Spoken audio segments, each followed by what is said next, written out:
I'm not there for the pat on the back. None of us are. We're not there for a handout. We're there because it's an emergency and people need to be either helped or saved. This truck has transported tens of thousands of sandbags in the past 2 weeks as West Islanders and beyond deal with rising floodwaters. But what happens when the truck breaks down?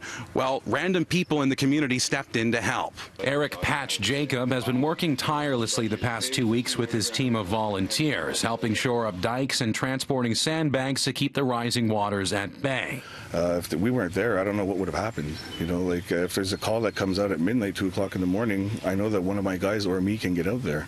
His team, he says, came about organically as he got to know and trust the people devoting their time, like him, to the relief effort. I showed up because the mosque that I'm associated with is about 4 minutes from here, and we were very concerned about our neighbors. While the mosque is not affected, all the neighbors around are.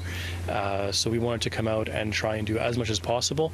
I went out to PCHS one day. I met up with Patch. He said, look, if you're not doing anything other than sandbagging, get in the truck.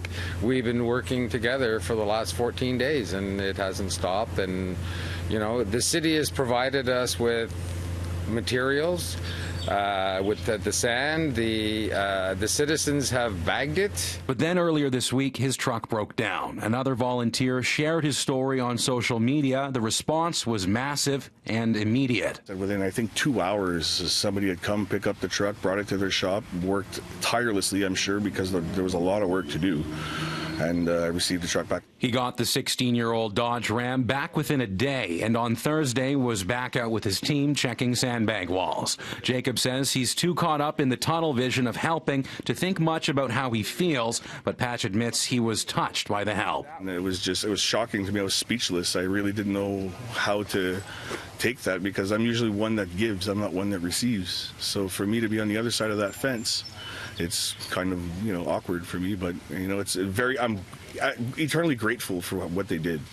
There is a possibility Jacob could get some compensation to help pay for the truck to be fully repaired, and if he does, he says he's going to pay the generosity forward by paying back those that helped him. Well, for me, if I do end up receiving funding to repair the truck, that's where it's going. It's going right back to the people that I sent it to. In Pierrefonds, Andrew Brennan, City News.